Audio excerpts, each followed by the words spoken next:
Mark எழுதின சுவிசேஷம் 9வது அதிகாரம் 14வது வசனத்தில் இருந்து 27வது வசனம் வரைக்கும் நானே வாசிக்கிறேன். நீங்கள் இந்த வசனங்களை அப்படியே ஃபாலோ பண்ணுங்கள். பின்பு அவர் சீஷரிடத்தில் வந்தபோது அவர்களை சுற்றி திரளான ஜனங்கள் நிற்கிறதையும் அவர்களோடே வேதபாரகர் தர்க்கிக்கிறதையும் கண்டார்.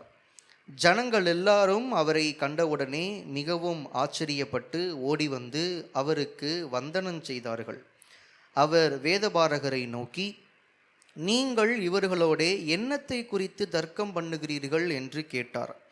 அப்பொழுது ஜனக்கூட்டத்தில் ஒருவன் அவரை நோக்கி, போதகரே, ஊமையான ஒரு ஆவி பிடித்த என் மகனை உம்மிடத்தில் கொண்டு வந்தேன். அது அவனை எங்கே பிடித்தாலும் அங்கே அவனை அலைக்கழிக்கிறது. அப்பொழுது அவன் நுரை தள்ளி பல்லை கடித்து சோர்ந்து போகிறான். அதை துரத்தி விடும்படி உம்முடைய சீஷரிடத்தில் கேட்டேன், அவர்களால் கூடாமல் போயிற்று என்றான்.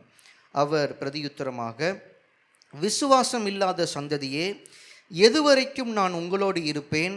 எதுவரைக்கும் உங்களிடத்தில் பொறுமையாயிருப்பேன்? அவனை என்னிடத்தில் கொண்டு வாருங்கள் என்றார். அவனை அவரிடத்தில் கொண்டு வந்தார்கள்.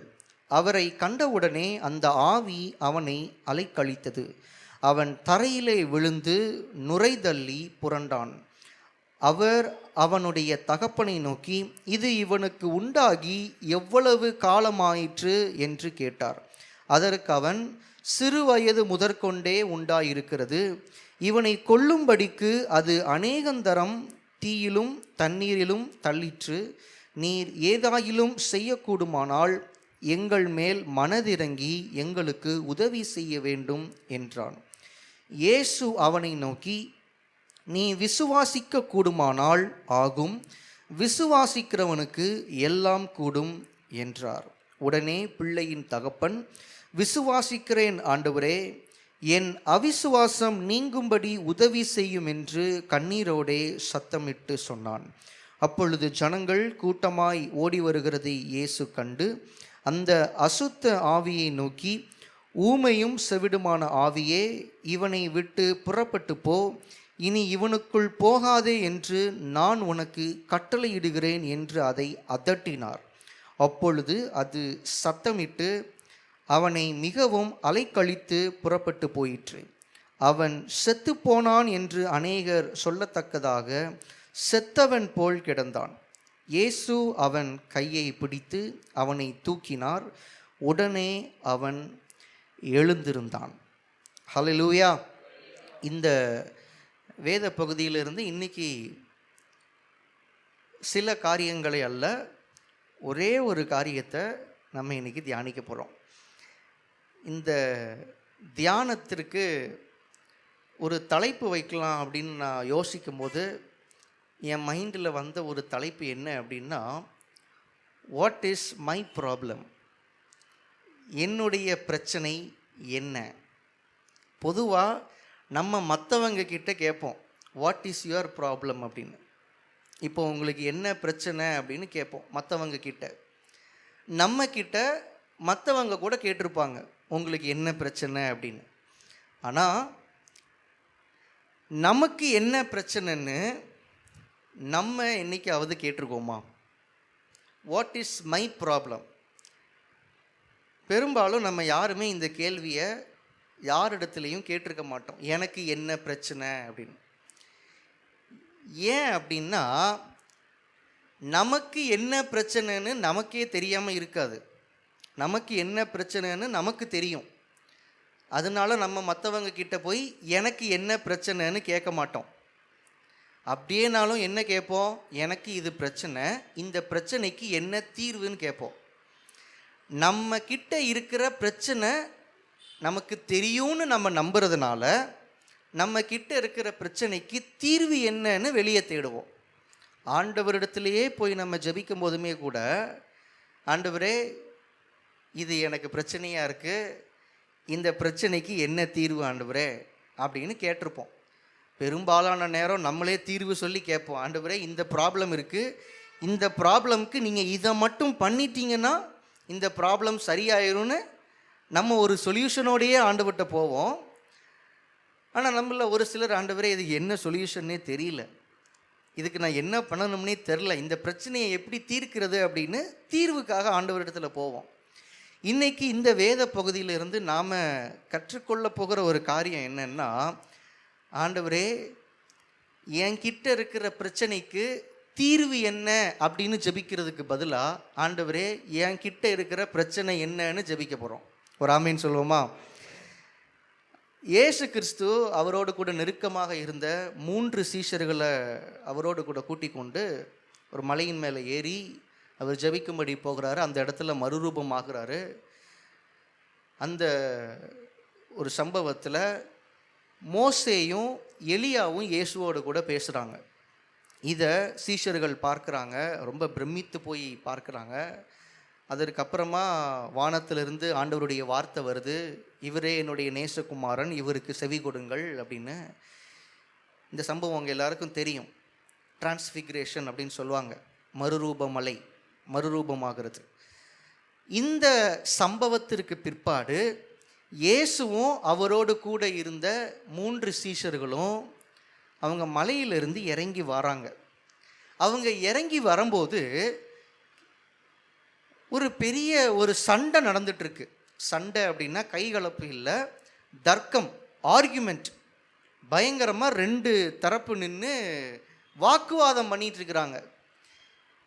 என்னடா இங்கே பிரச்சனை, ஏன் இவங்க வாக்குவாதம் பண்ணிகிட்டே இருக்கிறாங்கன்னு யோசிச்சுக்கிட்டே சீஷர்கள் கீழே வந்திருப்பாங்க. கீழே இறங்கும் போது தான் தெரியுது அதில் ஒரு குரூப்பு இவங்க குரூப்புன்னு. சீஷர்கள் ஒரு பக்கம் இருக்கிறாங்க, இன்னொரு பக்கம் வேத பாரகர்கள் நின்று தர்க்கம் பண்ணிகிட்டு இருக்கிறாங்க. தர்க்கம்னா என்ன? வாக்குவாதம் பண்ணுறது, ஆர்கியூமெண்ட். உடனே இயேசு மலையிலிருந்து இறங்கி வர்றாரு. இயேசு மலையிலிருந்து இறங்கி வர்றதை பார்த்த உடனே சுற்றி வேடிக்கை பார்த்துட்டு இருந்த ஜனங்கள் எல்லாரும் அப்படியே இயேசு பக்கமாக வந்து இயேசுவுக்கு எல்லாரும் வணக்கம் சொல்கிறாங்க. அப்போ இயேசு கேட்குறாரு, 16வது வசனத்தில் பாருங்க, அவர் வேதபாரகரை நோக்கி, நீங்கள் இவர்களோட எண்ணத்தை குறித்து தர்க்கம் பண்ணுகிறீர்கள். உங்களுக்கு என் ஆட்கள் கூட என்ன பிரச்சனை, எதை குறித்து தர்க்கம் பண்ணிட்டுருக்கிறீங்க, ஏன் சண்டை போட்டுட்ருக்கிறீங்க, உங்கள் பிரச்சனை தான் என்ன அப்படின்னு இயேசு கேட்குறாரு. இப்போ அந்த ஜனக்கூட்டத்திலிருந்து ஒரு மனுஷன் முன்னாடி ஓடி வரான். இப்போ அவன் அங்கே என்ன நடந்துச்சு அப்படின்னு சொல்கிறான். இப்போ அந்த வார்த்தைகளை பாருங்கள். 17வது வசனம், அப்பொழுது ஜனக்கூட்டத்தில் ஒருவன் அவரை நோக்கி, போதகரே, ஊமையான ஒரு ஆவி பிடித்த என் மகனை உம்மிடத்தில் கொண்டு வந்தேன். அது அவனை எங்கே பிடித்தாலும் அங்கே அவனை அலைக்கழிக்கிறது. அப்பொழுது அவன் நுரை தள்ளி பல்லை கடித்து சோர்ந்து போகிறான். அதை துரத்தி விடும்படி உம்முடைய சீஷரிடத்தில் கேட்டேன், அவர்களால் கூடாமல் போயிற்று என்றான்.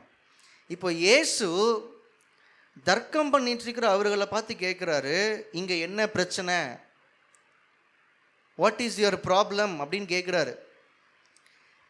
இப்போ அந்த இடத்துல இருந்து ஒரு மனுஷன் ஓடி வந்து ஆண்டவர் இடத்துல சொல்கிறான், ஆண்டவரே, எனக்கு ஒரு மகன் இருக்கிறான், அவனுக்கு ஒரு பிசாசு பிடிச்சிருக்கு.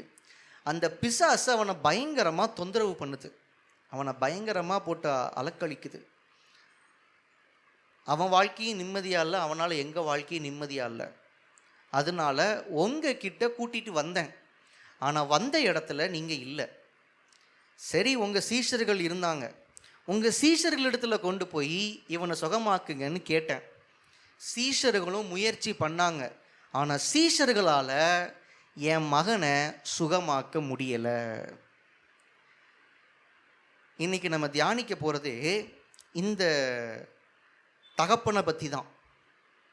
இந்த தகப்பனும் எந்த கேள்விக்கு பதில் சொல்கிறதுக்காக முன்னாடி வர்றான்?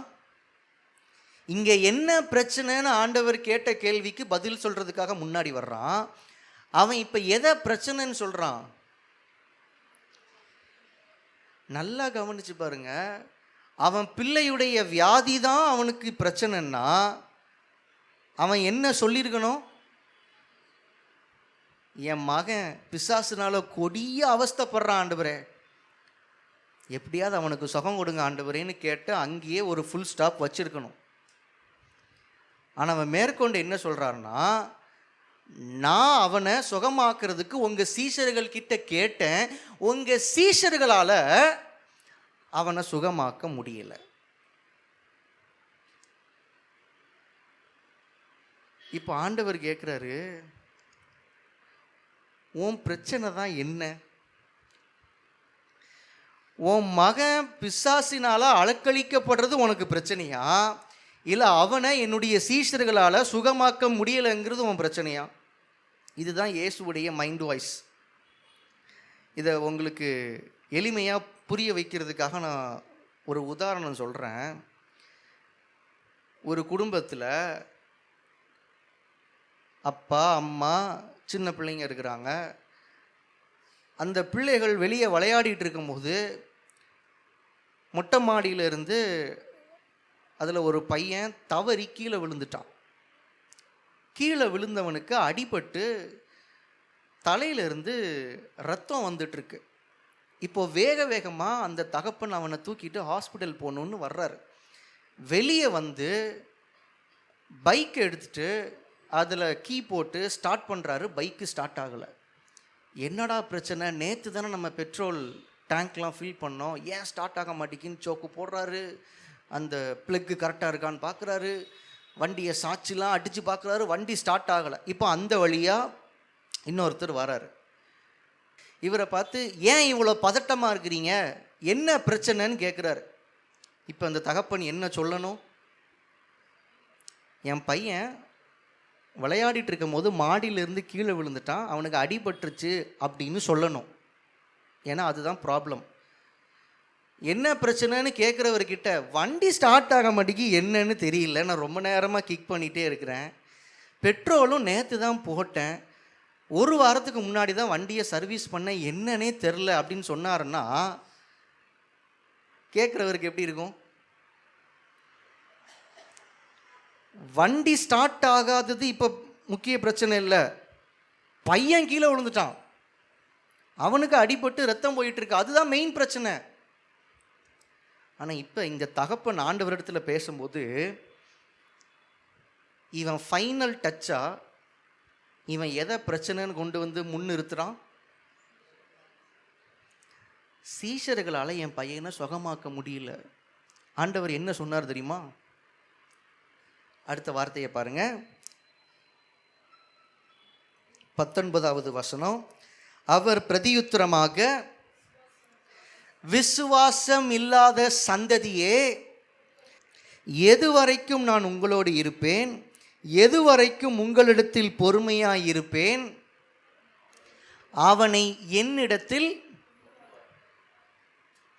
ஆண்டவர் கொடுக்கிற பதிலே என்னன்னா, விசுவாசம் இல்லாத சந்ததியே. யாரை பார்த்து சொல்றாரு? இவர் யாரை பார்த்து இந்த வார்த்தையை சொன்னாருன்னு மார்க்கு நமக்கு தெளிவாக எழுதலை. அப்படியே மத்தேயு பக்கம் போனாலும் அவரும் நமக்கு தெளிவாக எழுதலை. இயேசு இந்த வார்த்தையை அந்த தகப்பனை பார்த்து சொன்னாரா, இல்லை அவருடைய சீஷர்களை பார்த்து சொன்னாரா, இல்லை சீஷர்களோடு கூட தர்க்கம் பண்ணிட்டு இருந்த வேதபாரகர்களை பார்த்து சொன்னாரா? நமக்கு தெரியாது. ஆனால் இந்த சம்பவத்தை வாசிக்கும் போது 3 பக்கமும் இந்த வார்த்தை பொருந்தும்னு மட்டும் தோணுது. இவர் பொதுவாக எல்லாரையும் சேர்த்து கூட சொல்லியிருக்கலாம். ஆனால் முக்கியமாக இந்த வார்த்தை அந்த தகப்பனுக்கு பொருந்துகிற வார்த்தை. அந்த தகப்பன் ஒரு விசுவாசமுள்ள ஒரு தகப்பனாக இருந்திருந்தான்னா இந்த பிரச்சனையை ஆண்டவரிடத்தில் ஸ்ட்ரைட்டாக கொண்டு வந்திருப்பான். அவன் சொல்லும்போது சொல்கிறான் 17வது வசனத்தில், போதகரே, ஊமையான ஒரு ஆவி பிடித்த என் மகனை உம்மிடத்தில் கொண்டு வந்தேன். வந்திருக்கிறேன்னு சொல்லலை, ஐ கேம், நான் வந்தேன். அதாவது ஏற்கனவே நடந்த ஒரு சம்பவத்தை ரிப்போர்ட் பண்ணிட்டு இருக்கிறான்.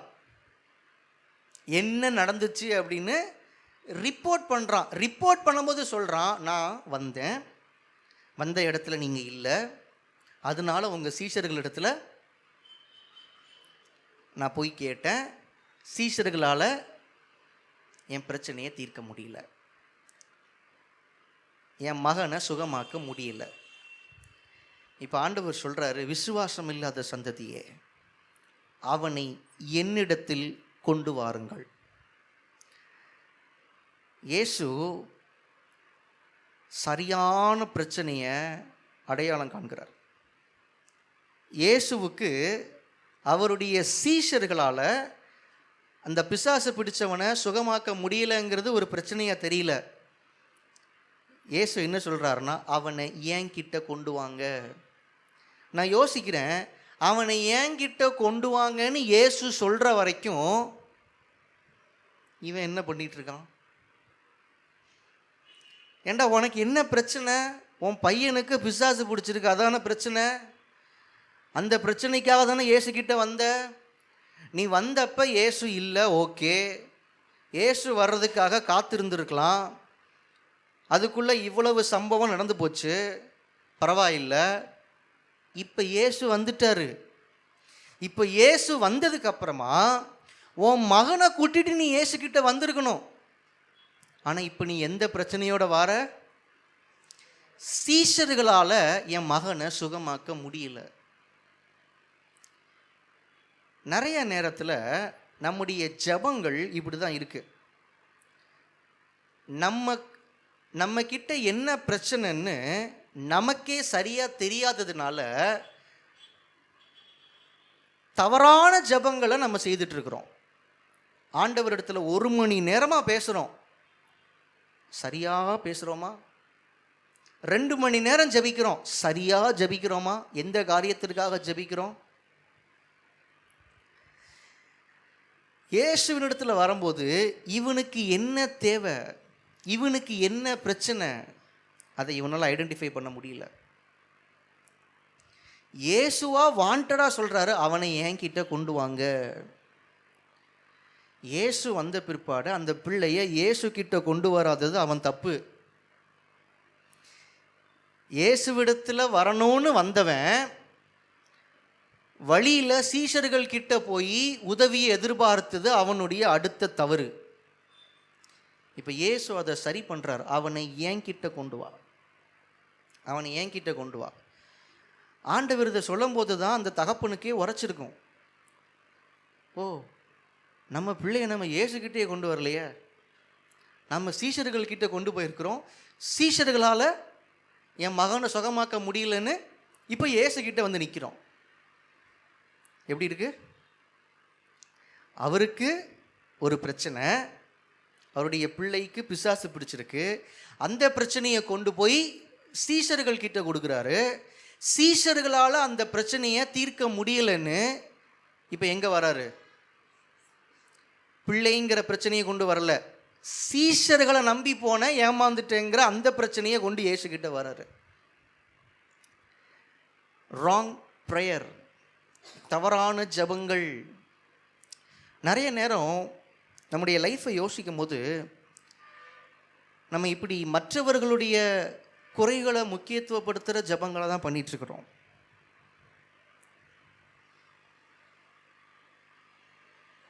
இந்த நபரை மாற்றுங்க ஆண்டவரே, எப்போ பார்த்தாலும் என்கிட்ட எரிஞ்சு விழுந்துட்டே இருக்கிறாங்க. என் மேனேஜரை மாற்றுங்க ஆண்டவரே, அவங்க இருதயத்தை மாற்றுங்க ஆண்டவரே, என் மேலே ஒரு வெஞ்சன்ஸ் வச்சுட்டே இருக்கிறாரு, என்னைய டார்கெட் பண்ணிகிட்டே இருக்கிறாங்க. என் ஆஃபீஸில் உள்ளவங்கள மாற்றுங்க ஆண்டவரே, எல்லாரும் என்னைய டார்கெட் பண்ணுறாங்க. என் புருஷனை மாற்றுங்க ஆண்டவரே, எவ்வளவு சொன்னாலும் திருந்த மாட்டேங்கிறாரு. என் மனைவியை மாற்றுங்க ஆண்டவரே, எப்போ பார்த்தாலும் சண்டை போட்டுக்கிட்டே இருக்கிறாங்க. மற்றவர்களை குறை சொல்லுகிற ஜபம். ஆண்டவரே நேரில் வந்து உங்களுக்கு என்ன பிரச்சனைன்னு கேட்டால் கூட எதை தான் சொல்வீங்க? இந்த மனுஷனை தயவு செய்து மாற்றுங்க, எனக்கு அது போதும். என் பிள்ளைகளை எப்படியாவது மாற்றுங்க, என்ன சொன்னாலும் கேட்கவே மாட்டேங்கிறாங்க, அதுதான் என் பிரச்சனையே. ஆண்டவரே, என் பிள்ளைகள் என் சொல் பேச்சை கேட்க மாட்டேங்கிறாங்க, என் பிள்ளைகளை ஞானமாக வளர்க்குற கிருபையை எனக்கு தாங்க ஆண்டவரேன்னு கேட்க மாட்டோம். என் ஆஃபீஸில் எல்லோரும் என்னைய டார்கெட் பண்ணுறாங்க, நிறைய கஷ்டங்கள் எனக்கு இருக்குது, ஆனாலும் நான் அவங்கள நேசிக்கிறதுக்கு எனக்கு கிருபை தாங்க ஆண்டவரேன்னு கேட்க மாட்டோம். நான் மன்னிக்க முடியாத ஒரு துரோகத்தை இந்த மனுஷன் எனக்கு பண்ணிட்டாரு, அவரையும் நான் மன்னிக்கிற அளவுக்கு எனக்கு அப்படி ஒரு இருதயத்தை கொடுங்க ஆண்டவரே, உங்களை போல ஒரு இருதயத்தை கொடுங்க ஆண்டவரேன்னு கேட்க மாட்டோம். ஆனால் ப்ரேயர் எப்படி டார்கெட் ஆகுது? அவங்களால முடியல, நான் இவங்களை நம்பி போனேன், உங்கள் சீஷர்கள், நீங்கள் அவங்களுக்கு வல்லமெல்லாம் கொடுத்துருக்கிறீங்க, பிசாசுகளை துரத்துக்கிற அதிகாரத்தெல்லாம் கொடுத்துருக்கிறீங்க, நம்பி போன ஆண்டவரே ஏமாத்திட்டாங்க ஆண்டவரே. சொல்லியிருக்கோம்மா ஜெபத்தில், இந்த மனுஷன் எங்களை காலவாரி விட்டுட்டார் ஆண்டவரே, இந்த ஃபேமிலியை நான் எவ்வளவு நம்பியிருந்தேன், இனிய இப்படி ஏமாத்திட்டாங்களே ஆண்டவரே. ஆண்டவர் சொல்றார், அவங்க உங்களை ஏமாத்தினது பிரச்சனை இல்லை, நீங்கள் அவங்கள நம்பினது தான் பிரச்சனை. மற்றவர்களை குற்றப்படுத்தி நம்ம ஜெபிக்கிறோன்னா ஆண்டவர் இப்படி தான் பேசுவார். நம்ம எதை பிரச்சனைன்னு சொல்கிறோமோ அது உண்மையிலே நம்முடைய பிரச்சனையே இல்லை. நம்மக்கிட்ட என்ன உண்மையிலே பிரச்சனைங்கிறத ஆண்டவர்கிட்ட கேட்டால் அவர் அழகாக சொல்லுவார். இவர் போய் ஆண்டவரத்தில் சொல்கிறார், ஆண்டவரே என் மகனுக்காக சீஷர்களை நம்பி போனேன், சீஷர்களால் என் மகனை சுகமாக்க முடியல. இப்போ இயேசு சொல்கிறார், அவனை ஏன்ட்டெல்லாம் நீ கொண்டு வரணும், அவனை என்கிட்ட கொண்டு வாங்க. இப்போ அந்த தகப்பனுக்கு உரைக்குது. இப்போ போய் அந்த பிள்ளைய இயேசு கிட்ட கூட்டிகிட்டு வராங்க. தொடர்ந்து வாசிங்க 20வது வசனம். அவனை அவரிடத்தில் கொண்டு வந்தார்கள், அவரை கண்டவுடனே அந்த ஆவி அவனை, இயேசுவை பார்த்த உடனே சில ஆவிகளால் சும்மா இருக்க முடியாது. தேவ சமூகத்துக்கு நம்ம வந்திருக்கும்போது பிசாசால் அதை பார்த்துக்கிட்டு சும்மா இருக்க முடியாது. என்ன பண்ணுவான்? என்ன பண்ணுவான்? அலக்களிப்பான். இவ்வளவு நேரம் நல்லா தான் இருந்தான், இவர்கிட்ட கொண்டு வந்த உடனே ஒரு மாதிரி ஒரு தினுசா மாறுறாயா, ஒரு மாதிரி புரள்றாயா, நல்லா தான் இருந்தான். அங்கே உட்கார்ந்து அழகாக டீ குடிச்சிட்டு அந்த ஆட்கள்கிட்ட பேசிகிட்டு இருந்தான். அந்த வேத பாரகர்கள் வந்திருந்தப்போ கூட அவங்க கிட்ட நல்லா பேசிகிட்டு இருந்தான். ஆனால் இயேசு கிட்ட வந்த உடனே ஒரு சைஸாக உருண்டுக்கிட்டே வர்றது. எங்கேயோ கேட்ட மாதிரி இருக்கு அந்த டைலாக்கு. நான் என்னைக்கு இயேசுவை ஏற்றுக்கொண்டு சபைக்குள்ளே வந்தனோ அன்னையில் இருந்துதாயா எனக்கு பிரச்சனையே. என் கூட நல்லா பேசிகிட்டு இருந்தவங்க எல்லாரும் இப்போ எனக்கு அகெயின்ஸ்டாக மாறுறாங்க.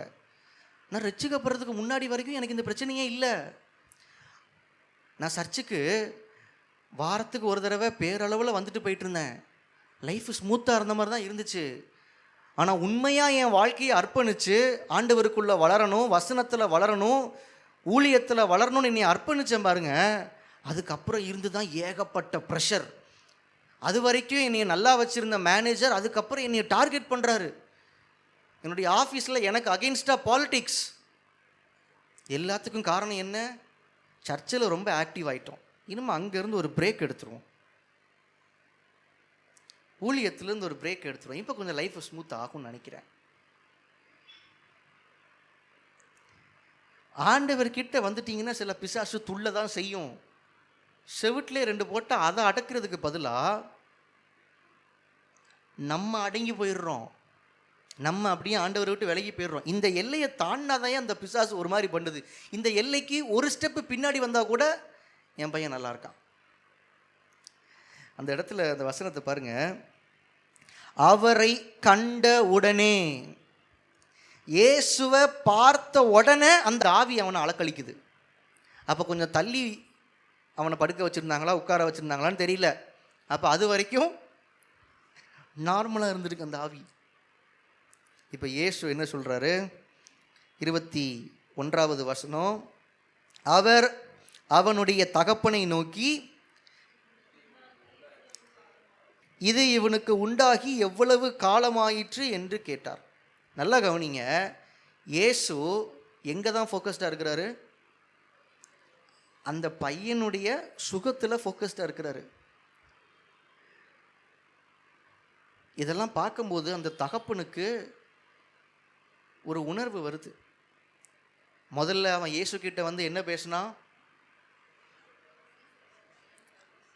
என் பையனுக்கு இந்த பிரச்சனைன்னு சீஷர்கள் கிட்ட போனேன், சீஷர்களால் என் பையனை சுகமாக்க முடியலன்னு ஒரு குற்றச்சாட்டோட இயேசு கிட்ட வந்தான்.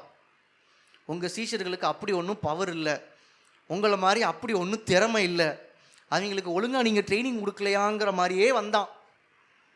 இப்போ அவனுடைய வார்த்தை எப்படி மாறுது பார்க்குறீங்களா?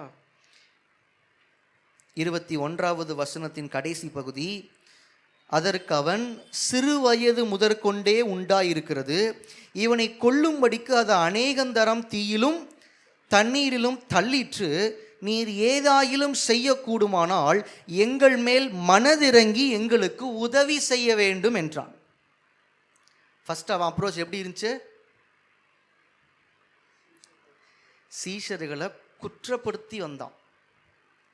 இப்போ அவன் அப்ரோச் எப்படி மாறுதுன்னா, எங்கள் மேலே மனதிறங்குங்கய்யா, எங்கள் மேலே கொஞ்சம் இறக்கம் காமிங்க, நாங்கள் எவ்வளவு கஷ்டப்படுறோன்னு கொஞ்சம் புரிஞ்சுக்கோங்க, மனதிறங்கி எங்களுக்கு உங்களால் ஏதாவது செய்ய முடியும்னா செய்யுங்க.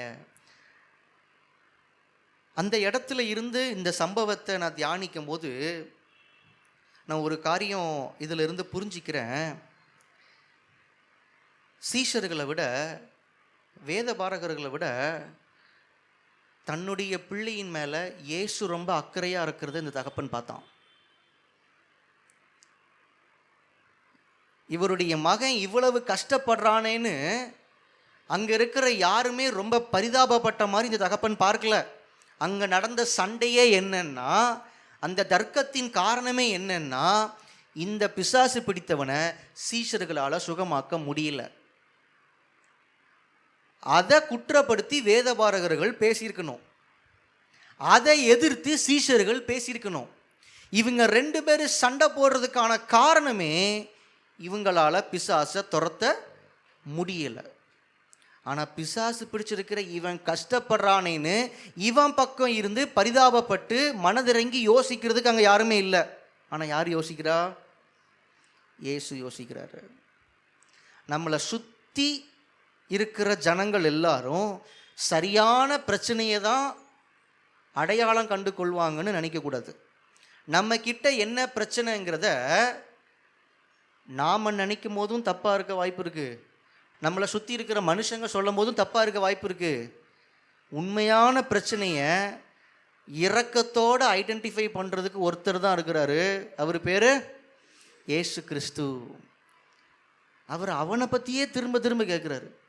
ரொம்ப கஷ்டப்படுறானோ, எவ்வளவு நாளாக இந்த பிரச்சனை இருக்குது, எவ்வளவு நாளாக இந்த பிரச்சனை இருக்குது அப்படின்னு இந்த டைலாக்கை வேறு யார்கிட்ட இருந்து கேட்பீங்க? டாக்டர், டாக்டர் எனக்கு வயிறு ரொம்ப வலிக்குது டாக்டர் அப்படின்னு அவர் கேட்பார். எப்போ இருந்து வலிக்குது? நேற்றுக்கு ராத்திரி ஒரு புளிக்குழம்பு சாப்பிட்டேன், அதிலிருந்து வலிக்குது. அப்படியா? ஏன் அந்த புளிக்குழம்புல என்ன விசேஷம்? அது 3 நாளைக்கு முன்னாடி வச்சது டாக்டர், நாங்கள் ஃப்ரிட்ஜுக்குள்ளே வச்சு வச்சு வச்சு வச்சு. அப்போ இப்படி கேள்விகள் கேட்டு கேட்டு கேட்டு அப்போ அந்த டாக்டர் என்ன பண்ணுறாரு, உண்மையிலே என்ன பிரச்சனைன்னு ஐடென்டிஃபை பண்ணுறாரு. இதுவே போகிற பேஷண்ட்டே தனக்கு என்ன பிரச்சனை அப்படிங்கிறத சொல்லிட்டு டாக்டர் அவருக்கு என்ன மாத்திரை கொடுக்கணும்னு சொன்னார்னா டாக்டருக்கு எப்படி இருக்கும்? இல்லை அந்த காட்சியை பார்க்குற உங்களுக்கு எப்படி இருக்கும்? டாக்டர் இந்த தலை இந்த பக்கமாக ஒரு மாதிரி வின்னு தெரிச்சிட்டே இருக்குது, இந்த மைக்ரைன் பெயின் நினைக்கிறேன், நீங்கள் இந்த மாத்திரை எழுதி கொடுங்க. அந்த செக்கப்பில் வேண்டாம், இதில் அந்த பிரச்சனையாக இருக்க வாய்ப்பு இல்லை. இப்படி நம்ம டாக்டருக்கு அறிவுரை சொன்னோம்னா அவர்கிட்ட போனால் தலை வலிக்குன்னு தான் சொல்லுவோம். தலை ஏன் வலிக்குன்னு உண்மையான பிரச்சனையை கண்டுபிடிக்கிறது அவர். வயிறு வலிக்குதுன்னா வயிறு வலிக்குதுன்னு சொல்லுவோம். அந்த வயிறு வலிக்கு என்ன காரணங்கிறத அவர் தான் கண்டுபிடிப்பார். உண்மையான பிரச்சனை என்னன்னு அவருக்கு தான் தெரியும். அவரும் ஒரு மனுஷன், அவர் சொல்கிறதும் 100க்கு 100 சரியாக இருக்கும்னு சொல்ல முடியாது. இயேசுக்கிட்ட போகும்போது அவர் மனுஷன் இல்லை, 100 அவுட் ஆஃப் 100 நம்மக்கிட்ட என்ன பிரச்சனைன்னு கரெக்டாக ஐடென்டிஃபை பண்ணுவாப்புல. அவர் அதில் தவறுகிற ஆளே இல்லை. ஒரு ஆமைன்னு சொல்லுங்களேன். அவர்கிட்ட போயிட்டு நம்ம பண்ண வேண்டிய ஜெபம் என்னென்னா, ஆண்டவரே வாட் இஸ் மை ப்ராப்ளம், என்கிட்ட என்ன பிரச்சனை, உன் பிள்ளையை நீ ஏன்ட்ட கொண்டு வராமல் எதுக்கு சீஷர்கள்ட்ட கொண்டு போன, அதான் பிரச்சனை. இப்போ அவன் அவருடைய பிள்ளையை இயேசுக்கிட்ட கூட்டிகிட்டு வந்துட்டான். இப்போ இயேசுக்கிட்ட அவனுடைய டோன் மாறுது. கொஞ்சம் மனதிறங்குங்க ஆண்டவரே, உங்களால் ஏதாவது செய்ய முடியும்னா உதவி செய்யுங்க. முதல்ல பேசும்போது ஆண்டவர் அவனை பார்த்து என்ன சொன்னார்? விசுவாசம் இல்லாத சந்ததியே. விசுவாசம் இல்லாதன்னா விசுவாசம் 0ன்னு அர்த்தம். இப்போ அதிலிருந்து கொஞ்சம் கொஞ்சமாக முன்னேறி சார் இப்போ எங்கே வந்துட்டாருன்னா, உங்களால் ஏதாவது முடியும்னா கொஞ்சம் பார்த்து செய்யுங்க. இப்போ ஆண்டவர் சொல்கிறாரு 23வது வசனம், இயேசு அவனை நோக்கி, நீ விசுவாசிக்க கூடுமானால் ஆகும். உங்களால் ஏதாவது செய்ய முடியும்னா செய்யுங்கன்னு அவன் கேட்குறான். இயேசு சொல்கிறாரு, உன்னால் விசுவாசிக்க முடியும்னா என்னால் இதை செய்ய முடியும். உன்னால் விசுவாசிக்க முடியுமா? இயேசு அவன்கிட்ட இருக்கிற பிரச்சனையை பார்க்குறாரு. முதல்ல அவனை சுற்றி இருக்கிறதுல எது உண்மையான பிரச்சனைன்னு காமிச்சாரு.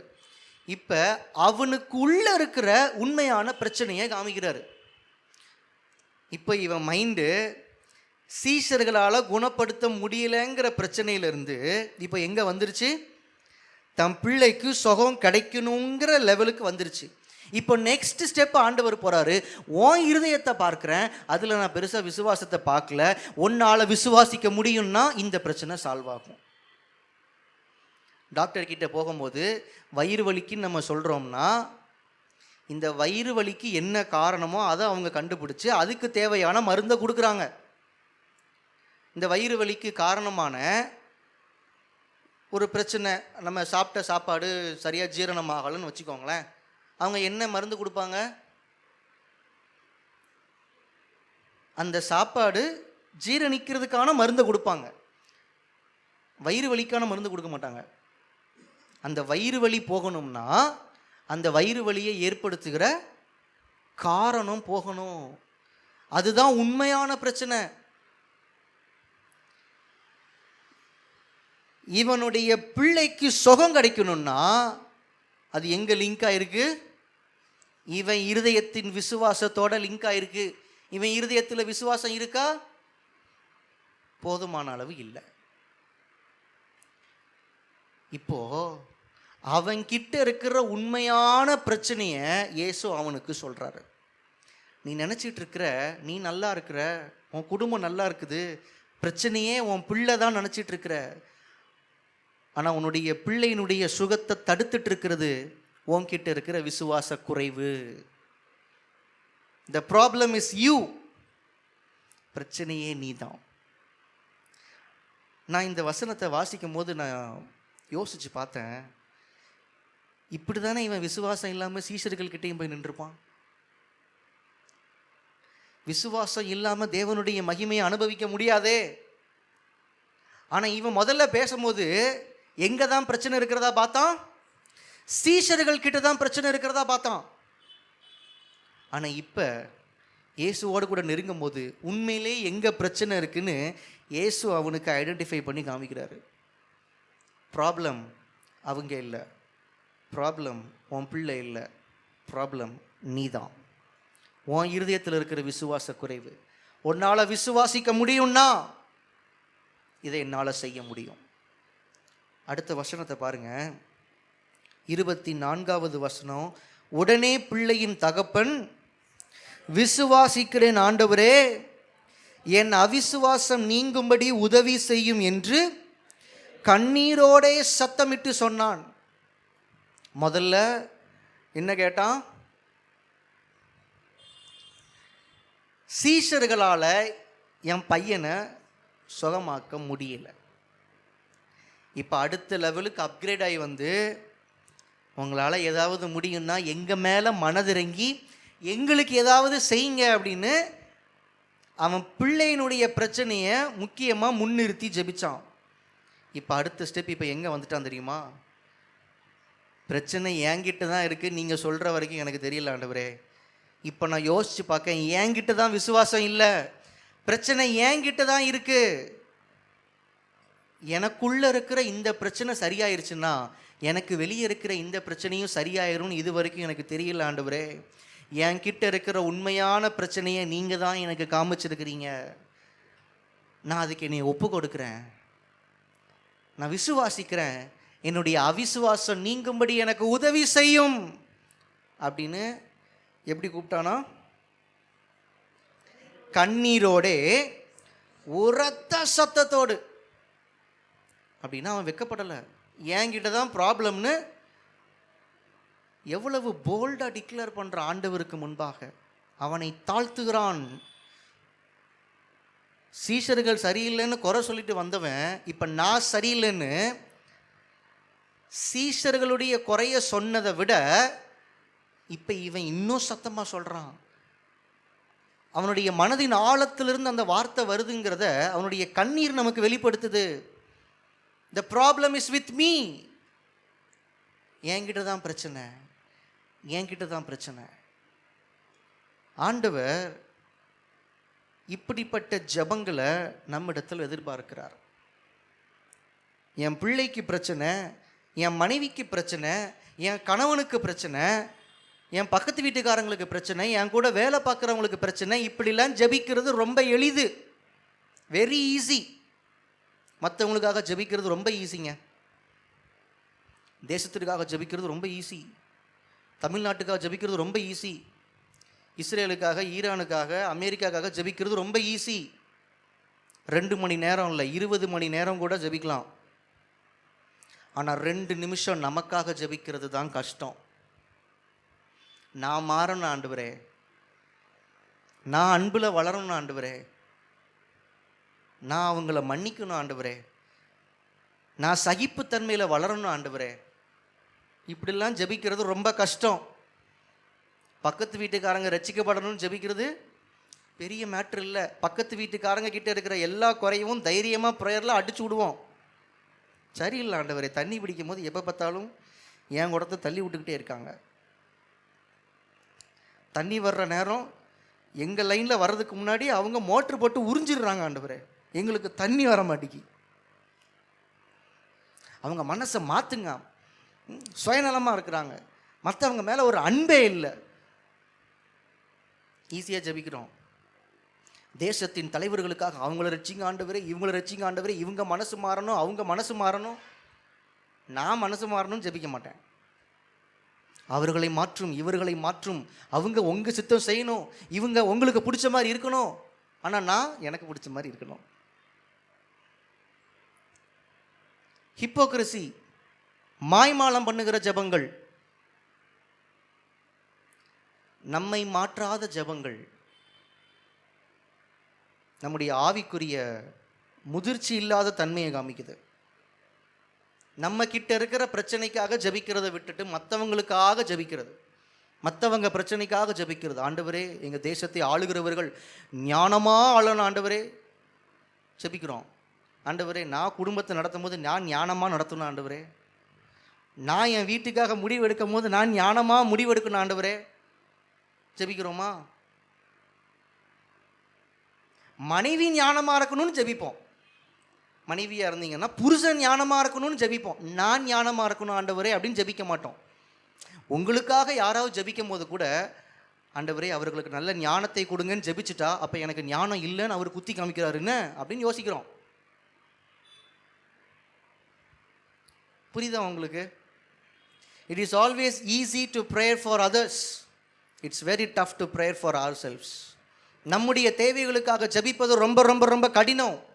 மற்றவர்களுடைய குறைகளுக்காக ஜபிப்பதை பார்க்கிலும் நம்முடைய குறைகளுக்காக ஜபிப்பது தான் ஆவிக்குரிய முதிர்ச்சி. 2 மணி நேரம் இந்தியாவுக்காக ஜபிக்கிறவங்கள கூப்பிட்டு கண்டினியூஸாக 1/2 மணி நேரம் அவங்களுக்காக ஜபிக்க சொல்லுங்க பார்ப்போம். ஆவிக்குரிய முதிர்ச்சியின்மை, ஆவிக்குரிய முதிர்ச்சியின்மை. நம்ம மற்றவர்களுக்காக போதுமான அளவு ஜபிச்சிட்டோம்னு நினைக்கிறேன். ஜபிச்சு ஜபிச்சு ஜபிச்சு ரியல் ப்ராப்ளம் சரியாகாத வரைக்கும் நோ சேஞ்ச். இந்த தகப்பனுடைய இருதயத்தில் இருந்த அந்த ப்ராப்ளம் மாறுற வரைக்கும் பிள்ளையினுடைய வாழ்க்கையில் சுகம் இல்லை.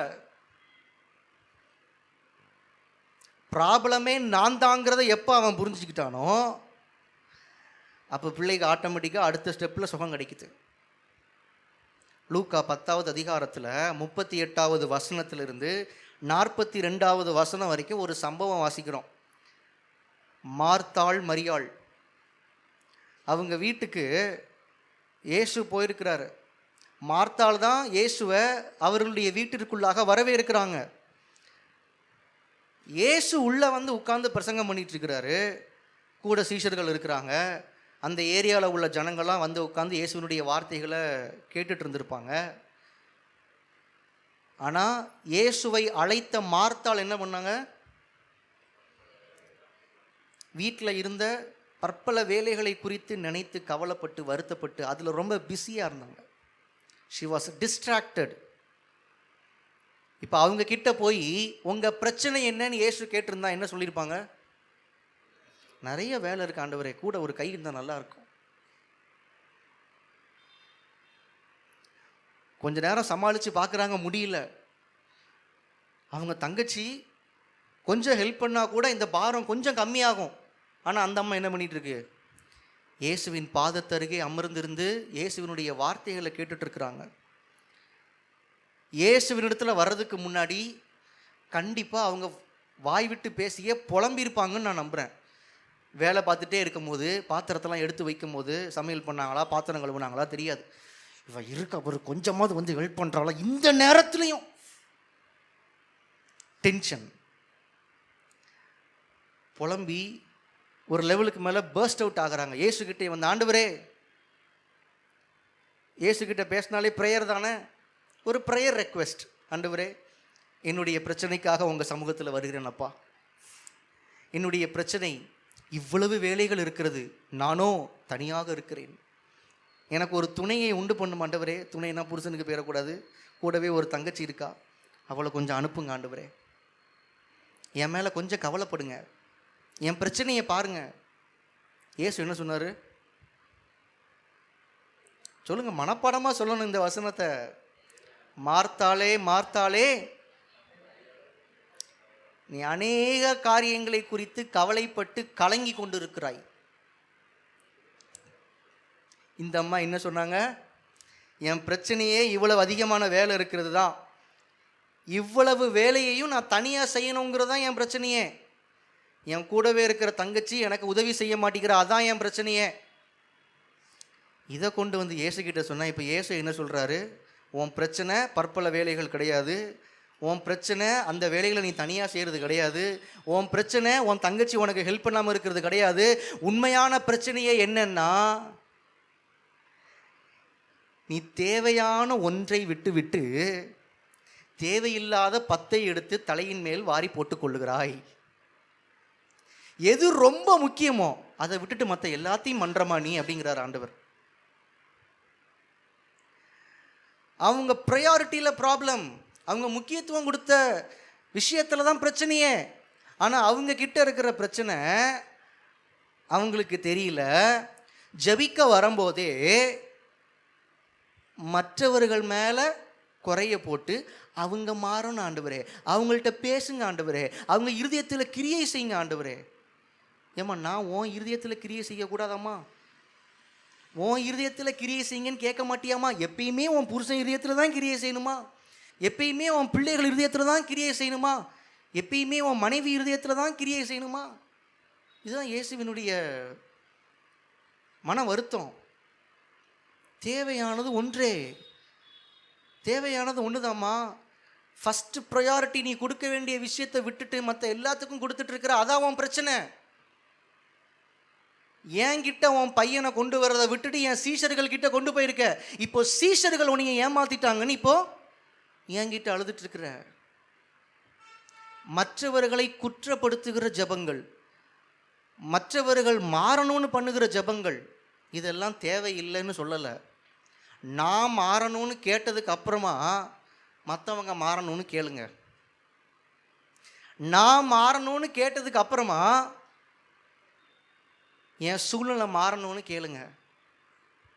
நான் சொல்கிறேன், நம்ம மாறிட்டோம்னா அடுத்து நம்ம சூழ்நிலை ஆட்டோமேட்டிக்காக மாறும். நம்ம மாறிட்டோம்னா நம்மளை சுற்றி இருக்கிற மற்றவங்க ஆட்டோமேட்டிக்காக மாறுவாங்க. ஒரு ஆமீன் சொல்லுங்களேன். ஹல்லேலூயா. ஆண்டவர் இடத்துல போய் திஸ் இஸ் மை ப்ராப்ளம்னு சொல்லுகிற ஜபங்கள் அல்ல, வாட்ஸ் மை ப்ராப்ளம்னு கேட்குற ஜபங்கள். ஆண்டவர் இடத்துல போய் பேசணும், அதுதான் ஜபம். நமக்கு இருக்கிற லிஸ்ட்டை ஃபுல்லாக படன்னு உட்காந்து ஒப்பிச்சுட்டு எந்திரிச்சு வந்துடக்கூடாது. நீங்கள் ஒரு அரை மணி நேரம் ஜபிக்கிறீங்கன்னா ஒரு 5 நிமிஷம் மற்றவங்களுக்காக ஜபிங்க, 25 நிமிஷம் உங்களுக்காக ஜபிங்க. இதுலேயும் ஒரு ஒரு பிரச்சனை என்ன தெரியுமா? சிலர் மற்றவர்களை பார்க்கிலும் தங்களுக்காக அதிகமாக ஜெபிப்பாங்க. ஆனால் பிரச்சனை என்னன்னா, மற்றவர்களுக்காக ஜெபிக்கும் போது ஆவிக்குரிய வாழ்க்கைக்காக ஜெபிப்பாங்க, உள்ளார்ந்த மாறுதலுக்காக ஜெபிப்பாங்க. தங்களுக்காக ஜெபிக்கும் போது ரொம்ப ரொம்ப கஷ்டமாக இருக்கு ஆண்டவரே, இந்த 1 BHK வீடு எங்களுக்கு பத்தல் ஆண்டவரே, எங்களுக்கு 2 BHK வீடு வருவதாக. அடுத்த ப்ரேயர் பாயிண்ட்டு, பைக்கில் போக ரொம்ப கஷ்டமாக இருக்கு ஆண்டவரே, எங்களுக்கு ஒரு 4 வீலர் இயேசுவின் நாமத்தில் வருவதாக.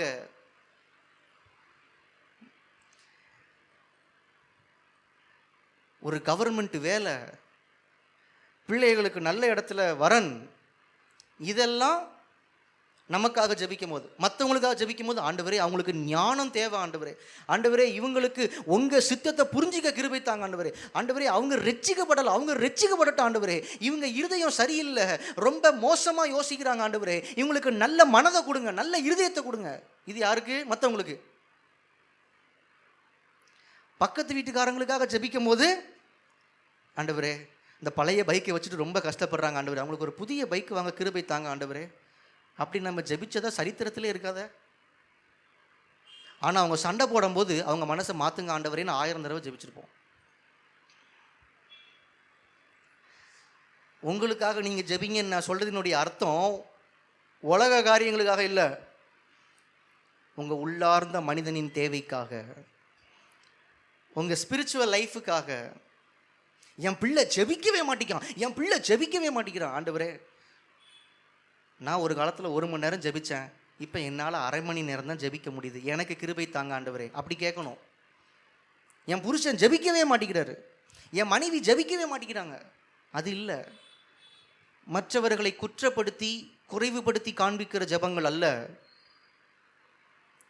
நம்மை கர்த்தருக்கு முன்பாக தாழ்த்தி நம்முடைய குறைகளை ஆண்டவருக்கு முன்பாக ஒப்புக்கொள்வது தான் சரியான ஜெபம். ஆண்டவருக்கு முன்பாக நிற்கும் போது ஆண்டவருடைய கண்ணில் இருந்து நம்மளை பார்க்கணும்,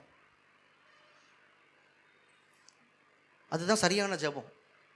எல்லாரும் இந்த பிள்ளையினுடைய தகப்பனை பார்த்த விதம் வேற, இயேசு இந்த தகப்பனை பார்த்த விதம் வேற. எல்லாரும் அவரை பார்க்கும்போது அவர் பாவம், பிள்ளையை வச்சுட்டு கஷ்டப்படுறாரு, அவருக்கு பிரச்சனையே அவர் பிள்ளை தான். ஆனால் இயேசுடைய கண்களில் இருந்து பார்க்கும்போது பிரச்சனையே எங்கே இருக்கு? அவருக்குள்ள. நான் மாறணும் ஆண்டவரே, நான் கற்றுக்கொள்ளணும் ஆண்டவரே, நான் வளரணும் ஆண்டவரே, நான் எதில் குறைவாக இருக்கிறேன், என்கிட்ட என்ன பிரச்சனை, இப்படி நம்முடைய ஜெபங்கள் மாறணும். நம்ம நிறைய மற்றவங்களுக்காக ஜெபிச்சிருப்போம், மற்றவங்களுடைய ரட்சிப்புக்காக ஜெபிச்சிருப்போம், இதுதான் ரொம்ப நல்லது. இந்த வாரத்தில் ஒரு முடிவெடுங்க, நான் மற்றவர்களுக்காக ஆவிக்குரிய தேவைக்காக, மற்றவர்களின் ஆவிக்குரிய தேவைக்காக, உள்ளார்ந்த மனுஷனின் மாறுதலுக்காக, அவர்களுடைய இருதயத்தின் மாறுதலுக்காக நான் 1 பாயிண்ட் ஜபிக்கிறேன்னா, ஏன் உள்ளார்ந்த மனுஷனின் மாறுதலுக்காக நான் 2 பாயிண்ட் ஜபிக்கணும் ஆண்டவரே? நீங்கள் ஆண்டவரிடத்தில் கேளுங்க. உங்ககிட்ட என்ன பிரச்சனை நீங்கள் யோசிக்கிறது ரொம்ப நல்லது, ஆனால் ஆண்டவர்கிட்ட கேட்குறது அதை விட நல்லது. ஏன்னா நமக்கே தெரியாத நம்முடைய பிரச்சனைகளை கர்த்தர் அறிந்திருக்கிறார்.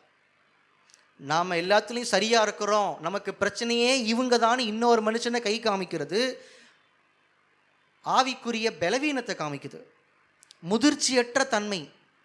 கர்த்தருக்கு முன்பாக தன்னை யார் தாழ்த்துகிறானோ அவன்தான் ஆவிக்குரிய வாழ்க்கையில் பலசாலி. ஒரு ஆமீன் சொல்லுவோமா? இத்தனை சம்பவங்களையும் சுற்றி இந்த ஜனங்கள் பார்க்குறாங்க, வேத பாரகர்கள் பார்க்குறாங்க, குறிப்பாக சீஷர்கள் பார்க்குறாங்க. சீஷர்களுக்கு ரொம்ப கஷ்டமாக இருந்திருக்கும், நம்மால் அந்த அந்த மகனை சுகமாக்க முடியலையே, அந்த பிசாசை துரத்த முடியலேன்னு ரொம்ப கஷ்டமாக இருந்திருக்கும். ஆனால் அவர்களுடைய பலவீனத்தை, அவர்களுடைய குறைவை ஜனங்கள் முன்பாக அவங்க காண்பித்து கொள்ள விரும்பலை. அதனுடைய விளைவாக தான் தர்க்கம். தர்க்கம்னாலே 2 பேர் பேசணும். வேத பாரகர்கள் மட்டும் தர்க்கம் பண்ணலை, கூட யாரும் பதிலுக்கு பதில் பேசி சண்டை போட்டிருக்கிறா? சீஷர்கள். இவங்க அவங்கள டிஃபெண்ட் பண்ணி அவங்கள விட்டு கொடுக்காம பேசியிருக்கிறாங்க. இப்படி பேசின சீஷர்கள் இந்த சம்பவத்துக்கு அப்புறம் என்ன பண்ணாங்க தெரியுமா? 27வது வசனத்தில், இயேசு அவன் கையை பிடித்து அவனை தூக்கினார், உடனே அவன் எழுந்திருந்தான். 28, வீட்டில் அவர் பிரவேசித்த பொழுது, இந்த சம்பவம் நடந்து முடிஞ்சு அவங்க வீட்டுக்கு போன உடனே சீஷர்கள் இயேசுவினிடத்தில் கேட்குறாங்க, அதை துரத்தி விட எங்களால் ஏன் கூடாமல் போயிற்று? இப்போ சீஷர்கள் இயேசு கிட்ட வரும்போது அவங்க கிட்ட என்ன குறை இருக்குன்னு கேட்குறாங்க. எங்களால் ஏன் இந்த பிசாசை துரத்த முடியல? எங்கள் கிட்ட என்ன பிரச்சனை? What is my problem? ஜனங்களுக்கு முன்பாக தங்களை மேன்மையாக காண்பிச்சாங்க. வேத பாரகர்களுக்கு முன்பாக தங்களை மேன்மையாக காண்பிச்சாங்க. ஆனால் இவ்வளவும் பார்த்ததுக்கு அப்புறமா அவர்களுடைய உள்ளத்தில் ஒரு மாற்றம். இப்போ இயேசுக்கிட்ட வந்து, ஆண்டவரே எங்ககிட்ட என்ன பிரச்சனை எங்களுக்கு காமிங்க, ஏன் எங்களால் இதை செய்ய முடியலை எங்களுக்கு சொல்லி கொடுங்க.